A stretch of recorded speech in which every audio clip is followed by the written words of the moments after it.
చంద్రబాబు నాయుడు గారి పరిపాలన ఎలా ఉంది సార్, మీకు నచ్చిందా? నన్ను అడుగుతాం కన్నా మీరు, నేనైతే నాయకుడి కన్నా మరి ఇచ్చిన వాగ్దానాలు సూపర్. అలా ఆవిడ కూడా చెప్తున్నా భువనేష్ గారు, ఈయన చెప్పాడంటే ఖచ్చితంగా చేస్తాడని భువనేష్ గారు, ఈయన చెప్తే ఖచ్చితంగా చేస్తాడని భువనేశ్వర్ గారు కూడా చెప్తున్నారు. అందరికీ తెలుసు కదా సూపర్ 6 లో ఏం చేశాడు, హామీలు ఇచ్చిన తర్వాత ఏం చేయడు. ఏమన్నాడు? ఇదే మాట జగన్ చెప్తే ఏమంట చెప్పాడు, ఇన్ని నేను చేయలేనయ్యా, బడ్జెట్ ఎక్కడ ఉంది, సూపర్ 6 లో మహిళలకి ఎంత బస్సు ఫ్రీ బస్సు ఇవన్నీ కూడా 6 పథకాలు చేయడానికి నాకు డబ్బులే ఉన్నాడు. ఈయనేమో ముందు చెప్పాడు, చెప్పేసిన తర్వాత ఇప్పుడు ఏమన్నాడు, నేను చెయ్యాలని పెద్ద మనసు ఉంది కానీ గల్లా పెట్టి ఖాళీ అన్నాడు. అదే మాట జగన్ చెప్పితే అధికారంలోకి జగన్మోహన్ రెడ్డి వచ్చేవాడు కదా. నీతి నిజాయితీ ఉన్న మనిషి అవడానికి కూడా అబద్ధం అంటానికి ఒప్పుకోడు.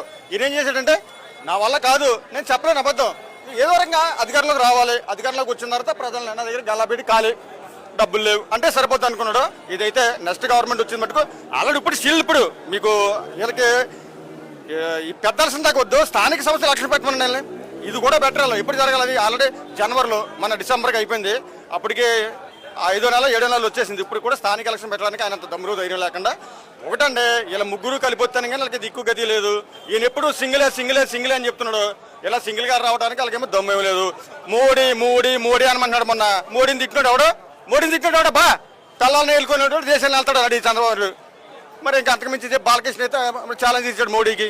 ఎవరు చెప్తారు అందరూ కూడా. మళ్ళీ వీళ్ళందరూ ఒకటి భోగాపురం కట్టేయని ఎయిర్పోర్టు, ఎవరికో పుట్టిన పిల్లలు నాకని చెప్పుకునే పరిస్థితి ఇది. ఏంది అంతేనా కదా, అవునా కదా? అంటే ఎవరికో పుట్టిన పిల్లలు నా పిల్లలు చెప్పుకున్నారు. శంకుస్థాపన చేసింది, భూసేకరణ చేసింది, R&I మొత్తం చేసింది కూడా జగన్మోహన్ రెడ్డి గారు. పూర్తి విషయం చేసింది ఎవరు? జగన్మోహన్ రెడ్డి గారు. ఈ 2 సంవత్సరాలు పూర్తిగా ఎయిర్పోర్ట్ ఎవరైనా మన ప్రజలు తిరిగి కలగట్టినట్టు. అంటే ఏ పేపర్లో వస్తేనే నిజం, ఏ టీవీలో చెప్తాం కాదు, సోషల్ మీడియా చేతిలో ఉంది పబ్లిక్ దగ్గర. ఏం జరిగినా ఇలా తెలిసిపోతుంది. ఇలా వేసిన తర్వాత కౌంటర్ అమ్మనే ఎందుకు వస్తుంది, అది అవునా కద్దన్నది ఎలా చెప్తున్నారు ఇక్కడ. ప్రస్తుతం ఈ కూటమి పరిపాలనలో పోలీస్ వ్యవస్థ ఎలా ఉంది సార్? పోలీసు వ్యవస్థ అయితే అంటే పోలీసులు కాదు ఇక్కడ ఒక పొలిటికల్ వాళ్ళకి సర్వెంట్లలో ఇలా పొలిటికల్ వాళ్ళకి ఏం చెప్తారు వాళ్ళ మట్టుకు వాళ్ళ తప్పైతే ఏం లేదు. హోమ్ మినిస్టర్ అలా చెప్తే అలాగా, చంద్రబాబు నాయుడు చెప్తారుగా ప్రమోషన్ కోసమో ఇంకోటి కోసమో దేనికోసమో వాళ్ళ కీలు బొమ్మల కింద మారిపోరు. కానీ ఎవడో ఒక నిజాయితీ పరుడు ఆఫీసర్ మనం చేసి తప్పురా. ఒక కేసు పెట్టి ఇప్పుడు కేసు పెట్టిన తర్వాత అన్ని స్టేషన్లు తిప్పడానికి డీజిల్ ఎంత పక్క అవుద్ది, వాళ్ళు ఎంత సెటర్ అవుతారు, ఎంత ట్రబుల్ పడతారు.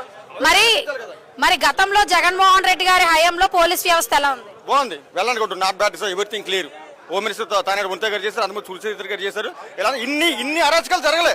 ఇన్ని అరాచకాలు కానీ సాయి కృష్ణ కేసు ఏంటమ్మా బూడిదమ్మనండి, సాయి కృష్ణ దాంట్లో బూడిదమ్మని చెప్తాం మేము. ఇలా మొగ్గలు అయితే డిపార్ట్మెంట్ మొగ్గలు అయితే సాయి కృష్ణకే బూడిదమ్మనండి. ఏమైపోతుంది ఒక బాడీ చనిపోయిన తర్వాత ఖననం చేసుకుంటే తల్లికి బూడిదమ్మని ప్రభుత్వమా? ఇది ఒక హోంశాఖ. ప్రతి ఒక్కరి గుండెల్లో రగిలిపోతుంది. కాకపోతే ఏంటంటే ఒకటి వీళ్ళు తెగిదాకా తెచ్చుకుంటున్నారు. అంటే కొంతమందిని ఆపుతారు, కొంతమందిని అయితే చేస్తారు. తెగిదాకా కానీ లాగారంటే పబ్లిక్ రేపు పొద్దున్న మన జంతర్ మంత్రలో జరిగింది ఉండే కాంగ్రెస్ లాగా డిఎస్సి మెగా డిఎస్సీలో చేసిన అన్యాయాలు ఇవన్నీ బయటకు వస్తే మొత్తం రాష్ట్రం అంతా తిరగబడితే పోలీసు వాళ్ళు పక్క రాష్ట్రానికి తెచ్చుకోవాలి ఇవన్నీ ఆపడానికి, పబ్లిక్ ఆపడానికి. అది తెలుసుకోమని చెప్పండి. మరి మెగా డిఎస్సీలో లోకేష్ గారు జగన్మోహన్ రెడ్డి గారికి చర్చకి రమ్మని సవాల్ విసిరారు, దాని గురించి ఏమంటారు?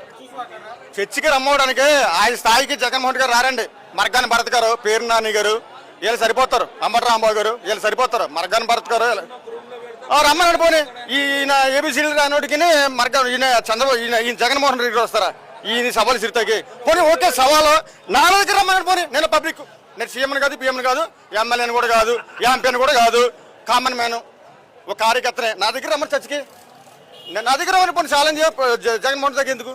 మాది ప్రశ్నించే ప్రభుత్వం అని చెప్పి అంటున్నారు కదా సార్. ఎవరో ఆయన ఎప్పుడూ ప్రశ్నించాడు కదా. ఎప్పుడన్నా చంద్రబాబు నాయుడుకి ఏమన్నా ఆపద తప్పుడు వస్తాడు సంఖ్యలో చేట్టుకుని ఏదో మొన్న ఏదో ఆపరేషన్ ఎందుకో జగన్ నిన్న అదపాతాను దుక్కేతాను చెయ్య కాళ్ళు ఇరిచేస్తాను కదా, అందుకు ఇది పట్టినట్టుంది చెయ్య, అందుకు ఆపరేషన్ పట్టినట్టుంది.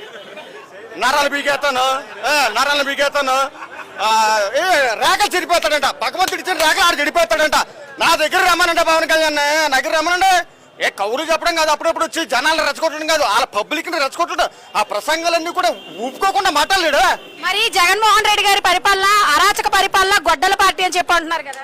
ఎవరు నిరూపించారు? ఆల్రెడీ సిట్ వేశారు, లేకపోతే సిబిఐ ఎంక్వైరీ చేశారు. ఎన్నింటిలో కూడా ఆల్రెడీ జగన్మోహన్ పాత్ర ఏమి లేదని చెప్పేసి తెలిసిపోయింది కదా. ఇలా గొడ్ల పార్టీ అంటే మేము ఇంకోటి అంటాం. దానికి దీనికి సంబంధం ఉందమ్మా. నిరూపించకుండా గొడ్ల పార్టీ అంటే నేను రేపు కత్తి పార్టీ అంటాను, ఒప్పుకోమా నిరూపించుకుంటా.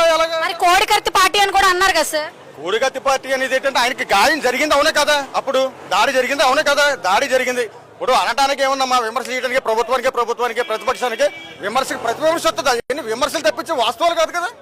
వాస్తవాలు అయితే మనం అనుకోవాలా. ఈయనంటాడు ఇంకోటి అంటాడు, కత్తి అంటాడు, గొడ్లు అంటాడు, కొడవలు అంటాడు, లేకపోతే ఇంకోటి అంటాడు. అవి ప్రతిపక్షాల్లో పార్టీల్లో ఇవన్నీ కూడా విమర్శలు తప్పించి అవన్నీ నిజాలు కాదు. వైసీపీ కార్యకర్తలు అందరూ గోండాలు రౌడీలు అని అంటున్నారు కదా సార్, మరి ఏమంటారు?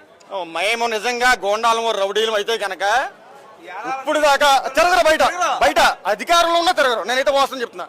అధికారంలో ఉన్నా కానీ తిరగరాల. మావాడు ఏమంటాడంటే, మావాడు ఇప్పుడు కూడా సాఫ్ట్ అండి, అంతా కూడా వద్దు అంతా. తర్వాత మళ్ళీ చెప్పాడు, రేపు వద్దన్న నేను చెప్పిన మా వాళ్ళు ఎంటర్ అని చెప్పేసి ఇంకోటి అది కూడా ఢిల్లీకి వేసాడు 2.0 రేపు వద్దన్న నేను చెప్పినా కూడా మా వాళ్ళు ఎంటర్ అని చెప్పాడు. అధికారం వచ్చిన తర్వాత అయినా మేమంటే అడాడు కిరాకర్పిగాడు, ఐపరాదిగాడు, వీళ్ళందరూ కూడా చెప్పి కిరాకర్పిగాడు. జగన్మోహన్ రెడ్డి అధికారంలోకి వస్తే ఫస్ట్ చచ్చిపోతే నేను అన్నాడు, కానీ మేము చంపేవాళ్ళం కాదమ్మా. మరి ఒరే వైసీపీ నా కొడకల్లారా మీకు తొక్కి పట్టిన ఆరదేస్తా అంటున్నారు కదా. అంటే ఒక్కరిని తీయమని పోనీ వచ్చేసి భజన చేయడానికి తెప్పించి ఏమంటూ మంచి అని నారా ఎవడ తీసేస్తాడు. అది తాడి సెక్కెట్టి కమ్మ నరికొచ్చి తీస్తాడు. నారా తీస్తాడా కమ్మటికొచ్చి? అరే ఏంది ఎవడున్నాడు ఊరికని ఇక్కడ తీసేస్తాకే తీయమనండి. పోనీ నారగాపోతు ఇంకోటి తీయమనండి. అంటే వద్దురా మనం ఉంటున్నాం మాటలు. మేము వాళ్ళ తొక్కదేమో తోటదేమో నారదేమో పరిపాలన అనేది సుపరిపాలన. రాజశేఖర రెడ్డిది మానవత్వం ఉన్న వాళ్ళం, మనుషులు మేము. మనుషులం కాకపోతే అలా ప్రవర్తిస్తారో, మేము మనుషులు కాబట్టి ఇలా ప్రవర్తిస్తాం, ఇలా మాట్లాడుతున్నాం.